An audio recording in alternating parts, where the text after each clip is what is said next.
Le second livre des rois, chapitre 2. Lorsque l'Éternel fit monter Élie au ciel dans un tourbillon, Élie partait de Gilgal avec Élisée.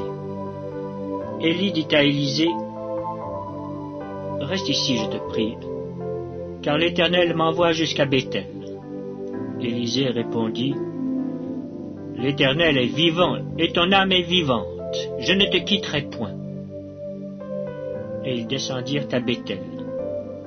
Les fils des prophètes qui étaient à Béthel sortirent vers Élisée et lui dirent, « Sais-tu que l'Éternel enlève aujourd'hui ton maître au-dessus de ta tête ?» Et il répondit, « Je le sais aussi, taisez-vous. » Élie lui dit, « Élisée, reste ici, je te prie, car l'Éternel m'envoie à Jéricho. » Il répondit, « L'Éternel est vivant, et ton âme est vivante, je ne te quitterai point. » Et ils arrivèrent à Jéricho. Les fils des prophètes qui étaient à Jéricho s'approchèrent d'Élisée et lui dirent, « Sais-tu que l'Éternel enlève aujourd'hui ton maître au-dessus de ta tête ?» Et il répondit, « Je le sais aussi, taisez-vous. » Élie lui dit, « Reste ici, je te prie, car l'Éternel m'envoie au Jourdain. » Il répondit, « L'Éternel est vivant et ton âme est vivante, je ne te quitterai point. » Et ils poursuivirent tous deux leur chemin. 50 hommes d'entre les fils des prophètes arrivèrent et s'arrêtèrent à distance vis-à-vis, et eux deux s'arrêtèrent au bord du Jourdain. Alors Élie prit son manteau, le roula et en frappa les eaux qui se partagèrent çà et là, et ils passèrent tous deux à sec. Lorsqu'ils eurent passé, Élie dit à Élisée, « Demande ce que tu veux que je fasse pour toi, avant que je sois enlevé d'avec toi. » Élisée répondit, « Qu'il y ait sur moi, je te prie, une double portion de ton esprit. » Élie dit, « Tu demandes une chose difficile. Mais si tu me vois pendant que je serai enlevé d'avec toi, cela t'arrivera ainsi. Sinon, cela n'arrivera pas. » Comme il continuait à marcher en parlant, voici, un char de feu et des chevaux de feu les séparèrent l'un de l'autre, et Élie monta au ciel dans un tourbillon.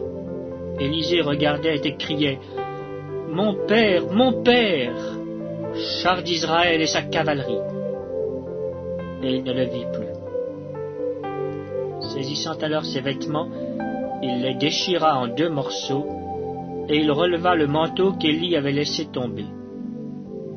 Puis il retourna et s'arrêta au bord du Jourdain. Il prit le manteau qu'Élie avait laissé tomber, et il en frappa les eaux, et dit, « Où est l'Éternel, le Dieu d'Élie ?»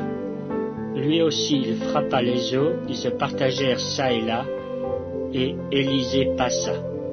Les fils des prophètes qui étaient à Jéricho vis-à-vis, l'ayant vu, dirent, « L'esprit d'Élie repose sur Élisée. » Et ils allèrent à sa rencontre et se prosternèrent contre terre devant lui. Ils lui dirent, « Voici, il y a parmi tes serviteurs 50 hommes vaillants. Veux-tu qu'ils aillent chercher ton maître? Peut-être que l'Esprit de l'Éternel l'a emporté et l'a jeté sur quelque montagne ou dans quelque vallée. » Il répondit, « Ne les envoyez pas. » Mais ils le pressèrent longtemps, et ils dirent, « Envoyez-les. » Ils envoyèrent les 50 hommes qui cherchèrent Élie pendant 3 jours et ne le trouvèrent point. Lorsqu'il fut de retour auprès d'Élisée qui était à Jéricho, il leur dit, « Ne vous avais-je pas dit, n'allez pas ?»